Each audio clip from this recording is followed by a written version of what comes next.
이사야 40장은 바벨론 포로 중인 이스라엘 백성을 향한 하나님의 메시지입니다. 이스라엘 백성은 역사적으로 수많은 고난을 당했지요. 그런데 그 중에서도 바벨론 포로만큼 크고 고통스러운 고난은 일찍이 없었습니다. 수도 예루살렘은 적군 바벨론 군대에 파괴되었고 예루살렘 성전은 파멸되었죠. 왕도 예루살렘 주민 상당수도 바벨론의 포로로 끌려가게 됩니다. 바벨론 포로 70년 동안에 이스라엘 백성의 삶은 나라 잃은 서름, 또 나라 잃은 탄식으로 가득하게 되었습니다. 시간이 지나면서 정착이 되고 바벨론 1세대뿐 아니라 바벨론 2세대, 어쩌면 바벨론 3세대까지 등장하는 그런 시간이 있었죠. 물론 그 중에는 우리가 잘 아는 다니엘과 세 친구처럼 그 바벨론 제국 내에서도 인정받는 유력 인사로 부각된 그런 사람들도 있었지만, 대부분의 이스라엘 백성의 삶은 디아스포라 이민자로서 나라 잃은 서름 가운데 비통한 삶을 산 것이었습니다. 어쩌면 이스라엘 백성들이 모여서 대화하는 가운데 예루살렘이라는 단어가 나오기만 해도 가슴이 뭉클해지고 아마 눈시울이 촉촉해지는 그러한 일이 있지 않았을까 생각이 됩니다. 바벨론 당시, 이 포로 당시 이스라엘 백성들의 마음을 잘 보여주는 시가 시편 137편이죠. 137편에서 시인은 이렇게 시를 시작하는데요. 우리가 바벨론의 여러 강변 거기에 앉아서 시온을 기억하며 울었도다. 바벨론 제국은 유프라테스 강을 중심으로 문명이 발달한 제국입니다. 당시 유프라테스 강 강변에는 많은 수로가 있었고요. 이 수로를 통해서 여러 도시들로 물이 공급되었습니다. 그러니까 유프라테스 강 이 강변은 바벨론 사람들 입장에서는 풍요와 번영의 상징과 같은 것이죠. 그런데 이 동일한 장소가 포로로 와 있는 이스라엘 백성에게는 조국을 떠올리며 남모르는 눈물을 짓는 회한의 장소였을 겁니다. 시인은 계속해서 이렇게 고백을 합니다. 버드나무에 수금을 걸어 놓았나라고. 수금은 뭐죠? 여호와 하나님을 예배하는 악기잖아요. 근데 시인은 수금을 나무에 걸어놓고 연주를 하지 않는다고 말합니다. 왜 그럴까요? 지금 바벨론 백성들이 이스라엘 사람들을 향하여 노래를 불러달라고, 자기를 위해서 노래를 불러달라고 요청하기 때문입니다. 그런데 바벨론 백성들이 노래를 요청한 것은 단순히 노래를 요청한 것이 아니라 이스라엘 백성들을 조롱하는 의미에서, 또 그들이 섬기는 여호와 하나님을 조롱하는 의미에서 노래를 요청한 것이라 생각이 듭니다. 너희가 믿는 하나님은 어디에 계시는가? 너희가 믿는 하나님이 계신다면 너희를 이렇게 버릴 수가 있는가? 그런 하나님을 믿을 바에는 우리가 믿는 마루득을 경배하는 것이 낫지 않겠는가? 이런 어조와 이런 느낌으로 노래를 불러달라고 요청을 합니다. 시인은 노래를 부를 수가 없겠죠. 탄식조로 자신의 슬픔을 토로합니다. 4절에서요. 우리가 이방 땅에서 어찌 여호와의 노래를 부를까? 이것이 바벨론 포로 중인 이스라엘 백성의 심경일 것입니다. 이런 중에, 이런 가운데 하나님의 말씀이 선지자 이사야를 통해 이스라엘 백성에게 선포가 됩니다. 이것이 바로 이사야 40장의 메시지예요. 이사야 40장의 이 메시지의 내용을 한마디로 요약하라면 무엇이냐면요, 드디어 자유와 해방의 날이 왔다는 것입니다. 70년간의 포로 생활이 끝났다는 거예요.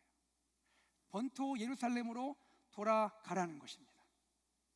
얼마나 감격스러운 말씀입니까? 제가 예전에 군에 있을 때 고참이 제대 날이 됐어요. 전날 며칠 전부터 잠을 안 자는 거예요. 날짜 세느라고요. 제대 날이 됐는데 드디어 저녁 신고를 하고 그리고 유병소를 통해서 빠져나갔는데 얼마나 좋아하는지 덤블링을 하면서 뛰어나가더라고요. 이 자유와 해방의 기쁨을 나름대로 표현한 것이겠죠. 오늘 이 본문 이사야 40장이 특별히 우리에게 의미가 있는 것은 자유와 해방의 메시지를 매우 독특한 관점으로 바라보고 있다는 것입니다. 그것이 무엇이냐면 하나님의 위로, comfort of God입니다. 하나님의 위로.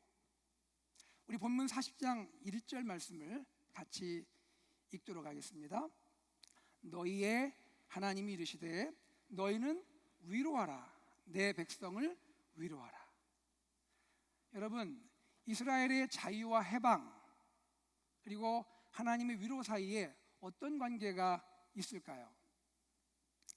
역사적이고 정치적인 측면에서 생각한다면 이스라엘의 자유와 해방은 사실 주전 538년에 있었던 고레스 왕의 칙령의 결과입니다. 고레스 칙령을 들어보셨죠? 바사, 즉 페르시아 왕인 고레스가 그 강대했던 바벨론 제국을 멸망시키죠. 그리고 새로운 역사의 주인으로 등장을 합니다. 그리고 그는 먼저 제국이었던 바벨론 제국과는 다른 정책을 취하는데요. 특별히 제국 내 소수 민족들에게 유화 정책을 취합니다. 그 대표적인 것이 이스라엘 백성들에게 자유와 해방을 선포하고 그들이 본토 예루살렘으로 돌아가서 원했던 성전을 재건하도록 허락하는 일, 이것을 허락한 조치, 이것이 고레스 왕의 칙령입니다. 이처럼 세계사적으로 역사적으로 생각한다면 이스라엘의 포로 해방은 고레스 칙령이라는 세계 통치자의 정치적인 결단이고 정치적인 선언의 산물입니다. 그런데 성경은 이것을 인정하지만 특별한 방식으로 이것을 해석을 하고 있어요. 고레스 칙령으로 이스라엘이 자유와 해방을 얻었지만 그 고레스를 왕으로 세우시고 그를 통해서 칙령을 발표하게 하신 분이 여호와 하나님이시라고 말씀합니다. 즉 세상 역사는 세상의 권세자들, 통치자들이 주관하지만 실상은 보이지 않는 하나님이 다스리고 계신다는 거죠.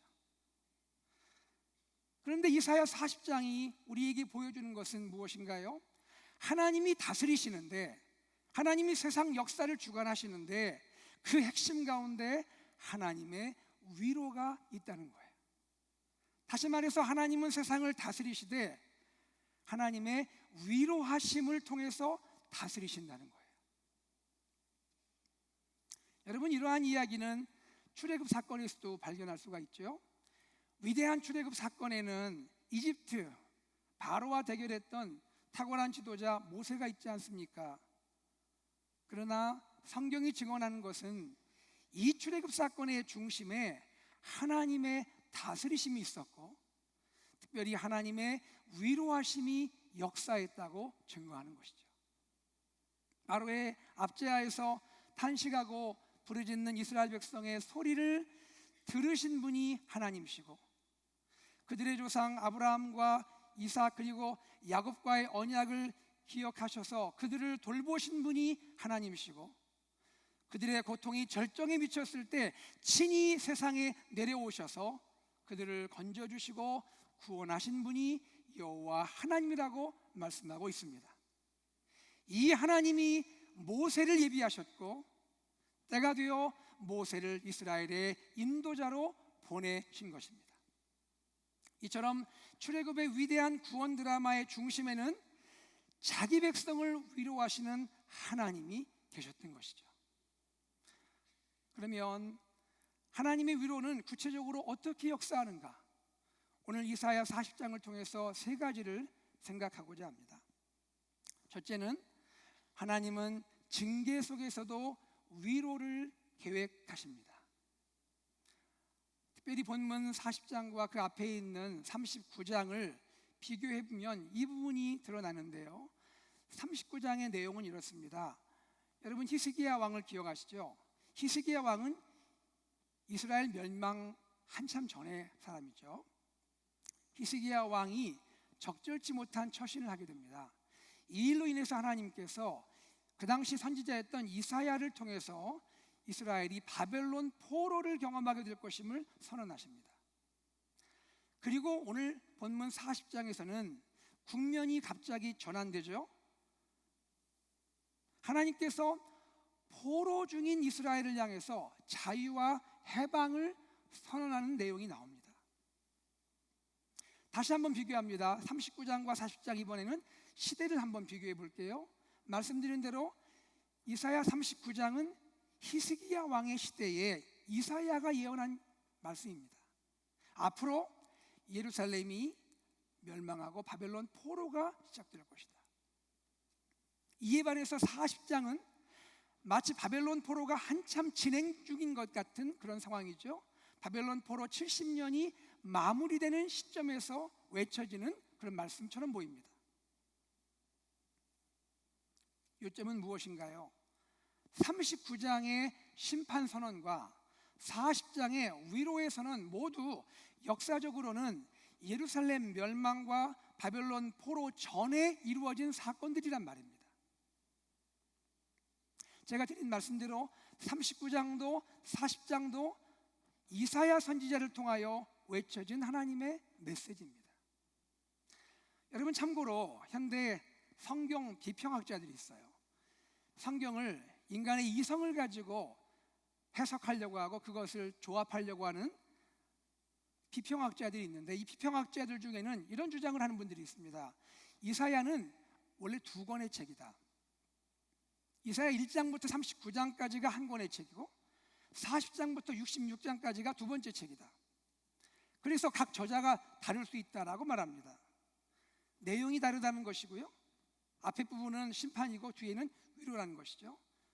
또 연대 이런 차이가 있다는 것이죠.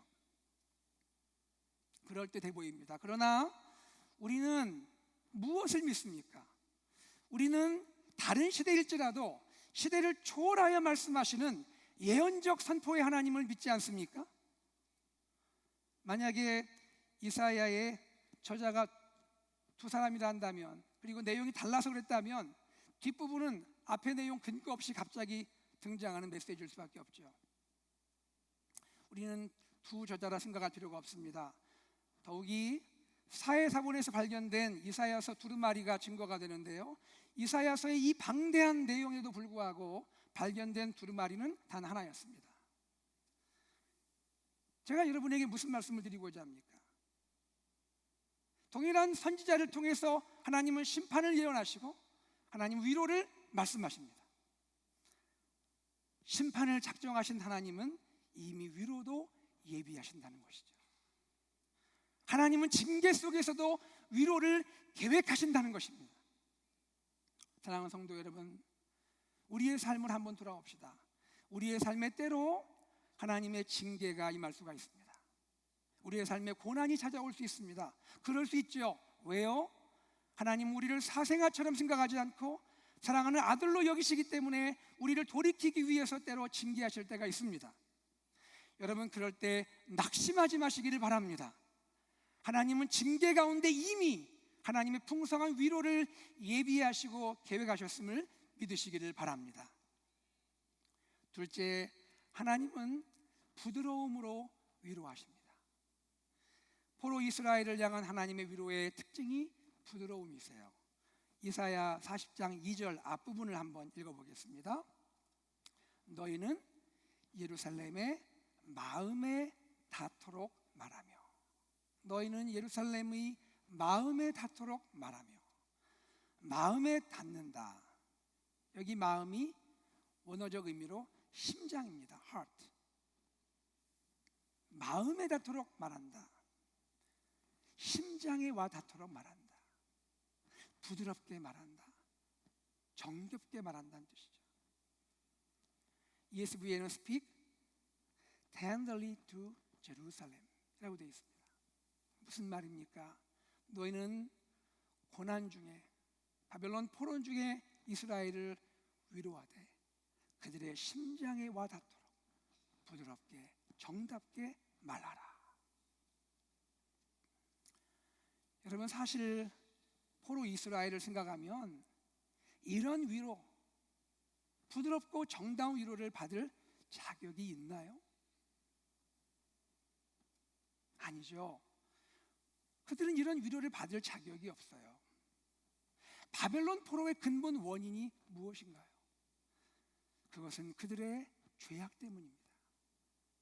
하나님의 선민이지만 하나님을 버리고 우상을 향하여 나간 죄가 있었죠. 율법이 명했던 정의와 공의를 버렸기 때문입니다. 그러므로 바벨론 포로는 이들의 죄악에 따른 마땅한 징계이고 심판일 수 있습니다. 그들이 어떤 고통을 당하든 어떤 아픔을 당하든 그것은 그들의 죄악이 가져온 결과입니다. 그럼에도 불구하고 포로 이스라엘을 바라보는 하나님의 마음은 아픕니다. 그래서 주님은 그들을 향하여 심장에 와닿도록 부드럽게 정답게 말하라고 말씀하고 계십니다. 부드럽고 정답게 말하라는 것은 말의 형식일 뿐 아니라 내용도 그렇습니다. 20장 2절 뒷부분을 같이 읽겠습니다. 그 노역의 때가 끝났고 그 죄악이 사함을 받았느니라.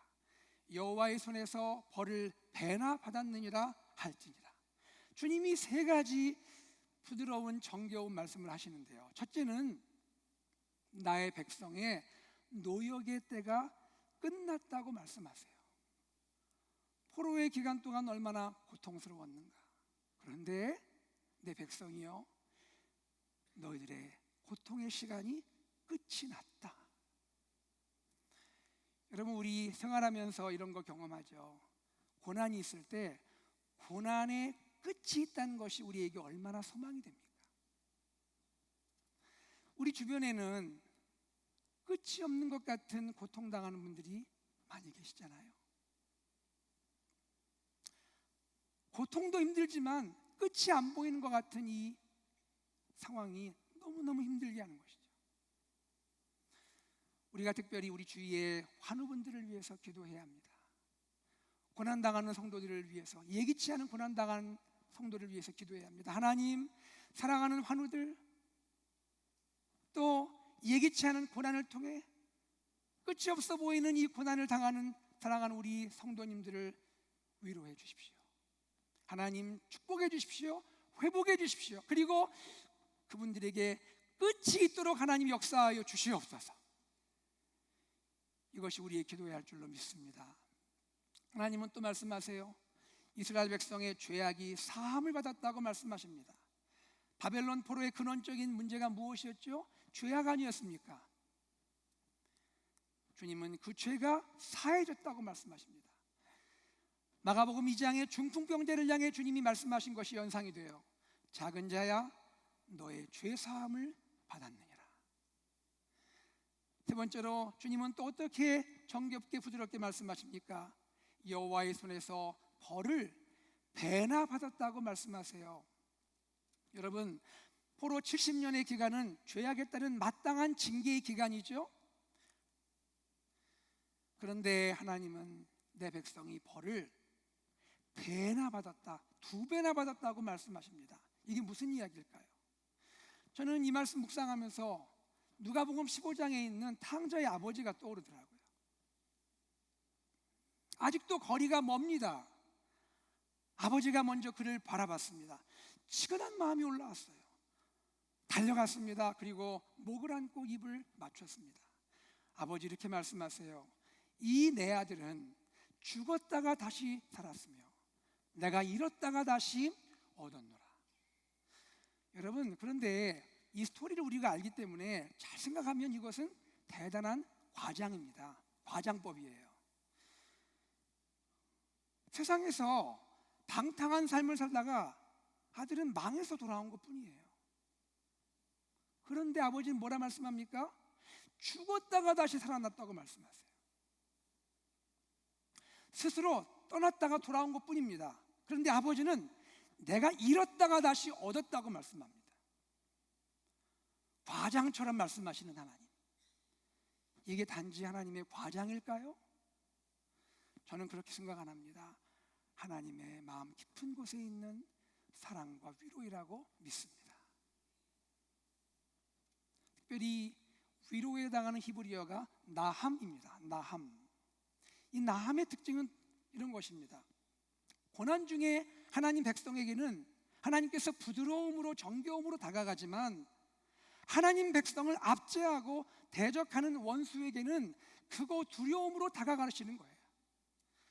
포로 이스라엘에게 나함, 위로가 선언되는 순간에 동시에 압제자 바벨론 제국에는 하나님의 심판이 예고되는데요, 즉 곧 바벨론이 페르시아에 멸망당할 것임을 암시해주고 있어요. 우리 이사야 40장 8절 말씀입니다. 같이 읽어볼까요? 이사야 40장 8절.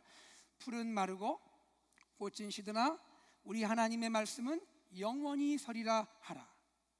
여기 풀과 꽃은 1차적으로 누구를 의미할까요? 바로 압제자 바벨론을 가리킵니다.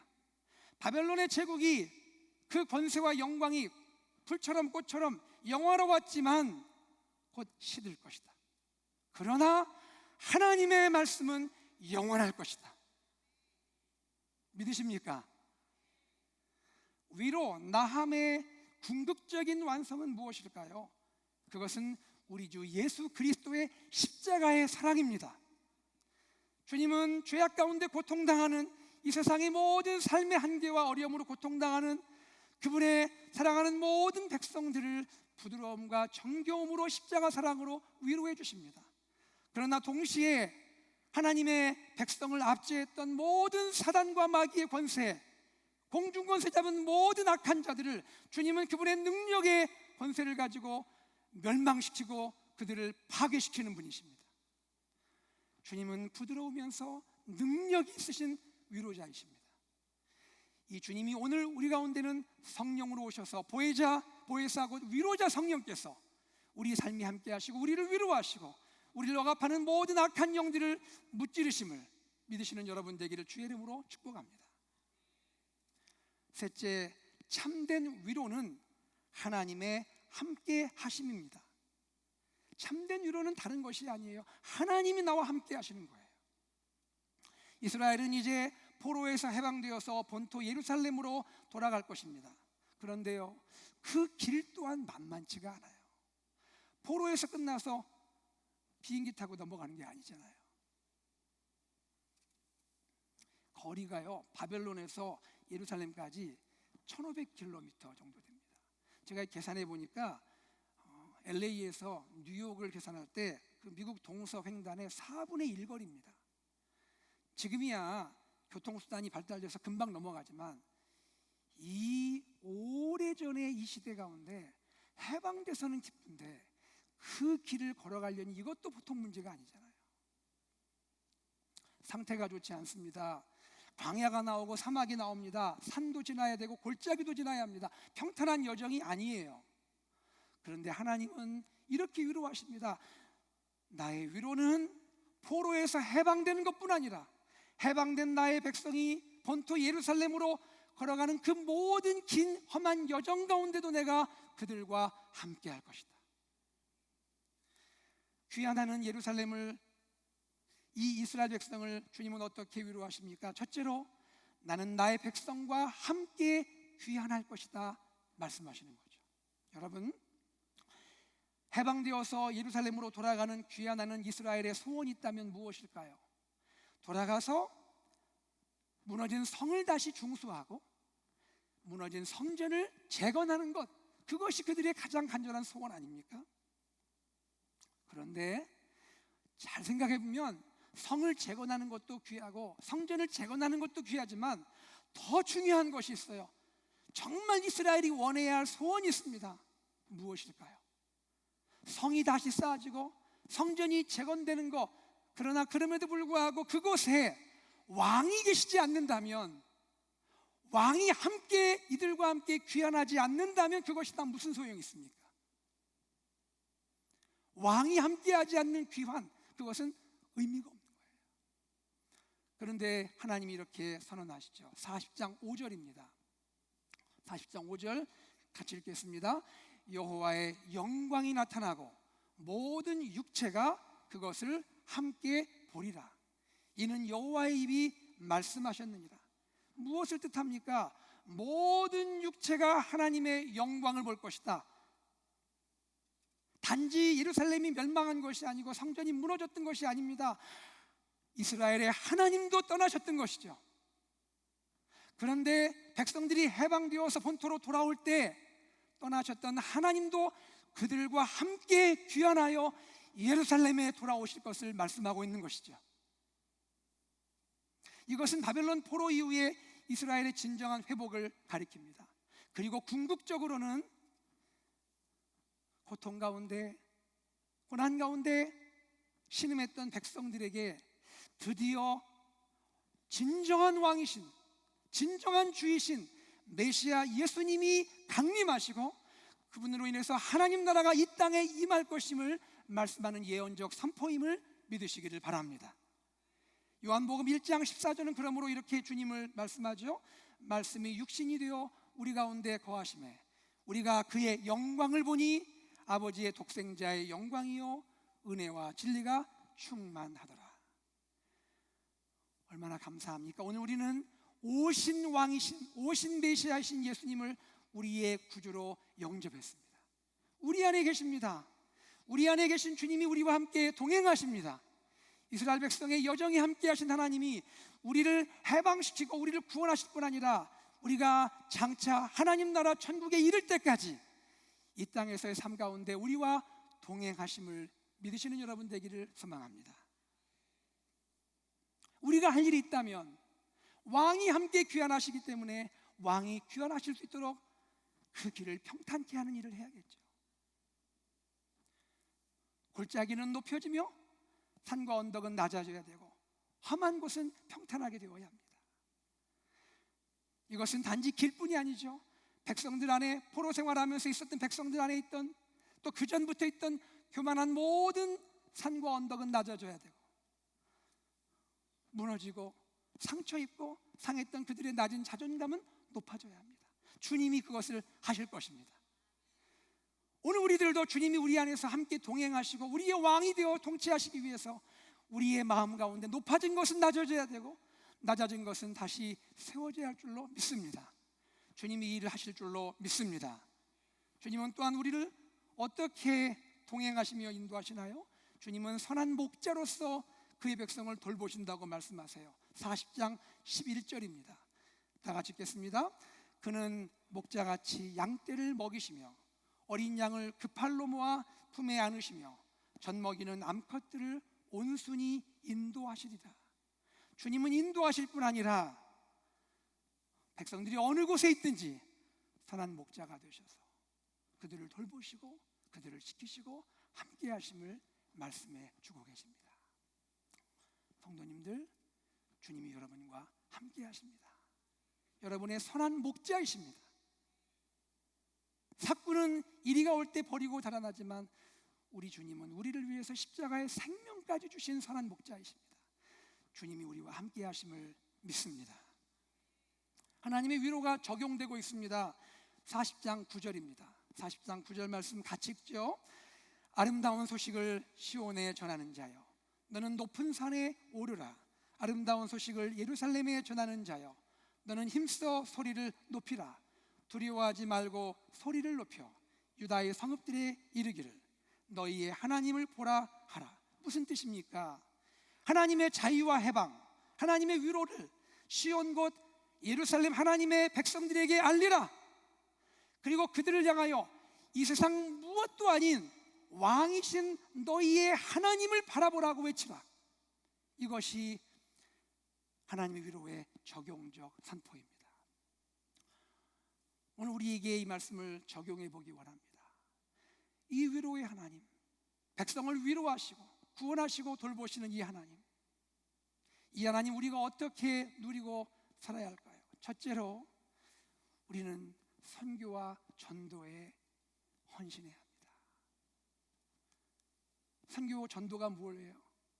분명히 이 왕이신 예수님이 오셨는데 우리를 위해 십자가의 생명의 피를 흘려주셨는데, 우리를 위해 해방의 은혜를 주시고 우리의 삶을 인도하시고 우리의 영원한 통치자로 살아가시는 예수님이 오셨는데도 이 사실을 모르고 여전히 죄악과 사망의 포로 가운데 살아가는, 신음하고 고통당하는 세계의 많은 영혼들을 향하여 하나님의 이 위로의 메시지를 나누는 것, 그것이 선교와 전도가 아니겠습니까? 우리 사랑하는 단기 선교팀들이 지금 복음을 전하고 있습니다. 여러분, 우리 팀들을 통해서 하나님의 위로가 고통과 신음 가운데 있는 많은 열방의 백성들에게 그들의 가슴에 임하도록 기도하시는 저와 여러분 되기를 소망합니다. 또한 고난당하고 핍박당하는 전 세계 교회들이 있습니다. 성도들이 있습니다. 북한을 포함해서 많은 나라에서 주님 믿고 싶어도 믿지 못하는 핍박당하는 분들이 있습니다. 이분들을 위하여 우리는 어떻게 위로할까요? 우리는 주님 앞에서 가슴 아픈 마음을 가지고 주님 그들에게도 은혜를 허락해 주옵소서. 주님의 위로의 메시지가 증거되게 하여 주옵소서. 중보도에 기도해야 할 줄로 믿습니다. 셋째로, 우리는 공동체 안에서 성도들 사이에 서로 위로하고 돌봐야 합니다.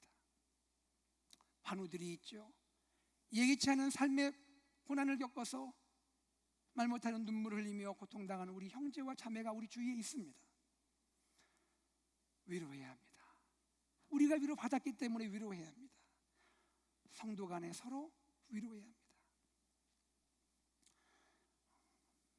한 2달 전인가요? 3달 전에 제가 섬기는 공동체 모임이 있었습니다.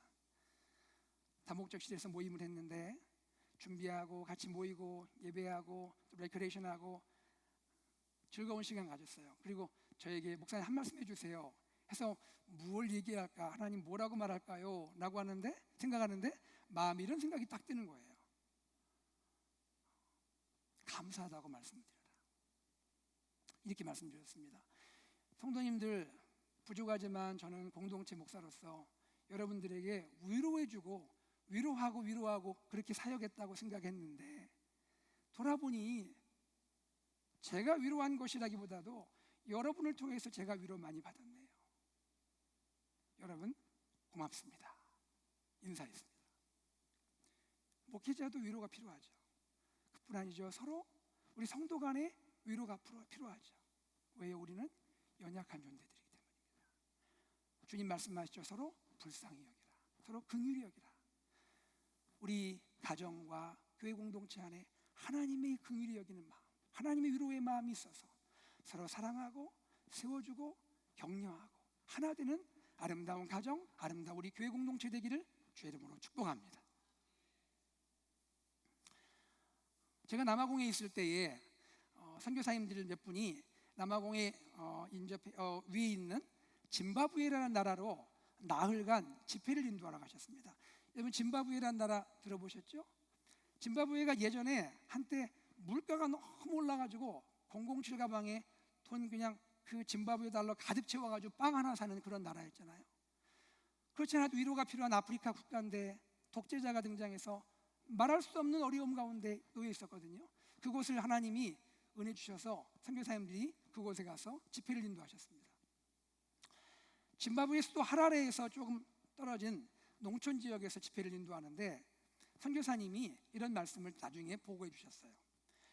하라레에 있는 목회자들 중심으로 집회가 이루어진 것인데 거기에서 또 300km 떨어진 아주 시골 지역에 있는 목회자들이 300km를 이동을 해서 이 집회에 참석을 한 거예요. 한 20분 정도가요. 그거를 보면서 이미 선교사님들은 감동이 되었는데 3일 집회가 다 끝나고 나흘째 되는 날 설교를 듣고 찬양을 하는데, 여러분 아프리카 찬양이 그렇잖아요. 막 덩실덩실 춤추면서 끝도 없이 찬양하잖아요. 그죠? 찬양하는데 성령께서 역사하셨나 봐요. 이 하라레에 있는 목사님들이 3일 집회하면서 준비하신 이불 보따리만한 보따리 2개를 거기 놓고 풀러 보이는데 그 300km 떨어져서 오신 그분들을 위로하기 위해서 옷가지들을 준비한 거예요. 그런데 알고 봤더니 그 300km 떨어져서 오신 목회자들이 시각장애인, 맹인 목사님들이었어요. 맹인 목사님들이 하라레 인근에서 집회가 있다는 하나님 은혜의 위로의 메시지가 있다는 얘기를 듣고 300km를 이동해서 온 거예요. 그걸 보고 또 감동한 분들이 보따리에 옷가지를 준비해서 나눠준 거예요. 그리고 찬양이 계속됩니다. 여기에 또 감동된 또 다른 현지 목회자들이 그분들 모시고 왔던 자매님들에게 갖고 있던 팔찌, 목걸이, 아프리카 이런 거 많잖아요, 그죠? 그거를 다 풀러서 그 자매들을 사랑한다고 다 채워주고 이렇게 하더래요. 가슴이 뭉클한 거죠, 그죠? 도저히 하나님의 감동을 견디지 못한 선교사님 한 분이 자기가 본인이 갖고 있던 손목시계 풀러가지고 맹인 대표 목사님 손목에 채워주면서 허그하고 사랑한다고 한 거예요. 이 일을 선교사님들이 지켜보면서 은혜와 감동의 도가니가 되었습니다. 그분들을 통해서 얼마나 복음이 뜨겁게 전파되겠습니까? 여러분, 이것이 서로를 사랑하고 불쌍히 여기는 마음입니다. 이것이 아버지의 마음이고 이 마음으로 우리가 구원받았고 이 마음을 전하라고 주님은 말씀하고 계십니다. 말씀을 맺겠습니다. 사람은 힘들어서 죽는 게 아니라 위로받지 못해서 죽는다는 말이 있어요. 하나님의 위로가 포로 이스라엘을 회복시켰고 자유와 해방을 주었습니다. 예수님의 위로가 오늘 우리들을 구원하셨고 새 생명 주셨고 자유와 해방을 주셨습니다. 기억합시다. 하나님은 징계 중에서도 위로를 계획하시는 분이고 부드러움으로 위로하시는 분이고 우리의 영원한 왕으로 선한 목자로 우리와 함께 하시며 위로해 주십니다. 이제 우리도 위로받은 자들로서 우리도 세상과 교회와 가정을 위해서 하나님의 위로자로서 위로하는 사람으로서 위로하는 사역으로 주님 앞에 설 수 있기를 주의 이름으로 축복합니다. 이 시간 우리 찬양하겠습니다. 말씀을 기하며 찬양할 때 아무것도 두려워 말라 주 나의 하나님이 지켜주시네. 우리 찬양하겠습니다. 놀라지 마라 겁내지 마라 주님 나를 지켜주시네. 내 마음이 힘에 겨워 지칠지라도 주님 나를 지켜주시네. 세상의 험한 풍파 몰아칠 때도 주님 나를 지켜주시네. 주님은 나의 산성, 주님은 나의 요새, 주님은 나의 소망, 나의 힘이 되신 여호와. 우리 위로자 하나님을 찬양합니다. 아무것도 두려워 말라 주 나의 하나님이 지켜주시네. 놀라지 마세요. 놀라지 겁내지 마세요. 겁내 주님이 나를 지켜주십니다. 주님 나를 지켜주시네. 내 마음이 힘에 겨워 지칠지라도 내 마음이 힘에 겨워 지칠 주님이 나를 지켜주십니다. 주님 나를 지켜주시네. 세상의 험한 풍파 몰아칠 때도 세상의 험한 풍파 주님 나를 지켜주십니다. 주님 나를 지켜주시네. 그렇습니다. 주님은 나의 산성이 되십니다. 주님은 나의 산, 주님은 나의 요새, 주님은 나의 요, 주님은 나의 소망, 주님은 나의 소, 나의 힘이 되신 여호와. 나의 힘이 되신. 다시 한번 찬양할 때 우리 두 손을 높이 들고 찬양합니다. 두 손 들고 아무것도 두려워 말라 주 나의 하나님이 지키십니다. 나의 하나님이 여러분 놀라지 마세요. 겁내지 마세요. 놀라지 마라 겁내지 주님이 나를 지켜주시기 때문입니다. 주님 나를 지켜 내 마음에 힘에 겨워 지칠지라도 내 마음에 힘에 겨워 지칠 주님 나를 지켜주십니다. 주님 나를 지켜 세상의 험한 풍파 몰아칠지라도 세상의 험한 풍파 주님이 나를 지켜주십니다. 주님 나를 지켜 우리 간절히 고백합시다. 주님은 나의 산성,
간절히 기도하기 원합니다. 말씀을 생각하며 먼저 기도하겠습니다. 나 자신이, 우리 가정이, 우리 교회가 하나님의 넘치는 위로를 경험하게 하소서. 주 예수 그리스도로 말미암는 하나님의 위로가 이 지역과 세계 열방에 흘러가 구원과 치유와 회복을 이루게 하여 주옵소서. 이 일을 위해 우리 가정, 우리 교회를 사용하여 주시옵소서. 다 함께 기도 제목을 가지고 기도하겠습니다. 하나님 아버지, 은혜와 사랑을 감사합니다. 고맙습니다. 나의 산성 주님은 나의 요새 주님은 나의 소망 나의 힘이 되시며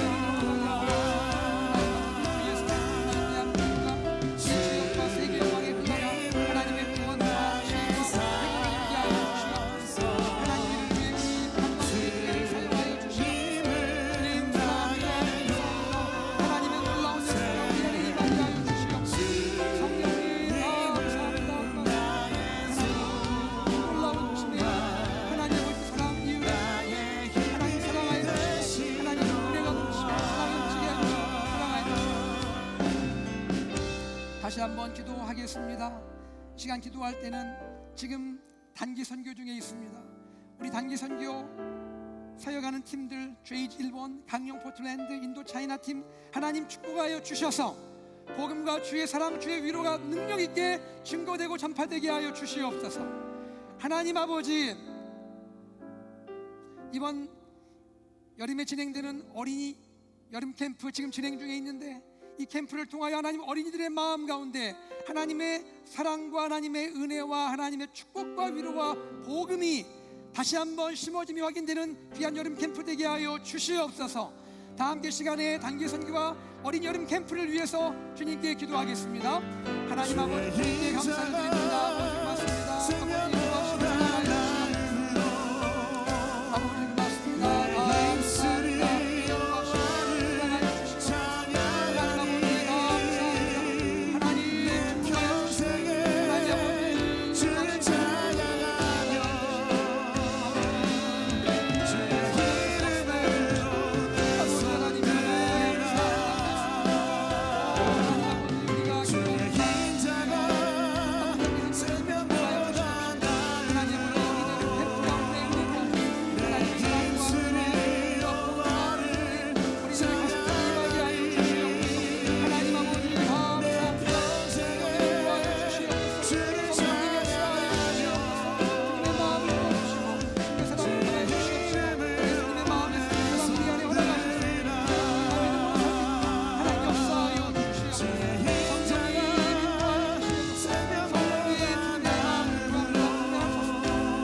마지막으로 우리 교회 리더십을 주님께 올려드리며 또 섬기시는 모든 귀한 분들을 주님께 올려드리며 우리 축복하며 기도하겠습니다. 먼저 우리 안시월 중이신 우리 담임 목사님 영육강 강건케 하여 주시고, 하나님 아버지 성령 충만케 우리 목사님 함께하여 주시옵소서. 하나님 우리 교역자들, 우리 귀한 장로님들, 권사님, 집사님들, 섬기시는 교사와 순장분들 축복하여 주시옵시고, 하나님의 능력과 은혜가 주의 사랑이 충만케 역사하여 주시옵소서. 우리 다음 세대를 축복하여 주시옵소서. 하나님 아버지, 이제 내일 주일 사역을 주님께 올려드리며 기도합니다. 말씀을 증거하시는 노진준 목사님에게 성령 충만케 하여 주시옵소서. 부서에서 말씀을 증거하는 교역자들 은혜 허락하여 주시옵시고, 사역원에서 부서에 섬기는 모든 귀한 성도님들의 수고를 받아주시고 위로하여 주시옵소서.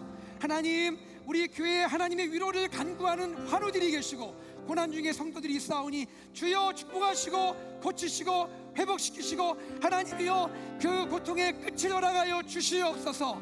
우리 사랑하는 파송 선교사님, 염정 선교사님들 축복하여 주옵소서. 다 함께 우리 교회를 주님께 올려드리며 합심하여 기도할 때 우리 주여 세 번 간절히 외치고 통성으로 기도 합자 기도하겠습니다.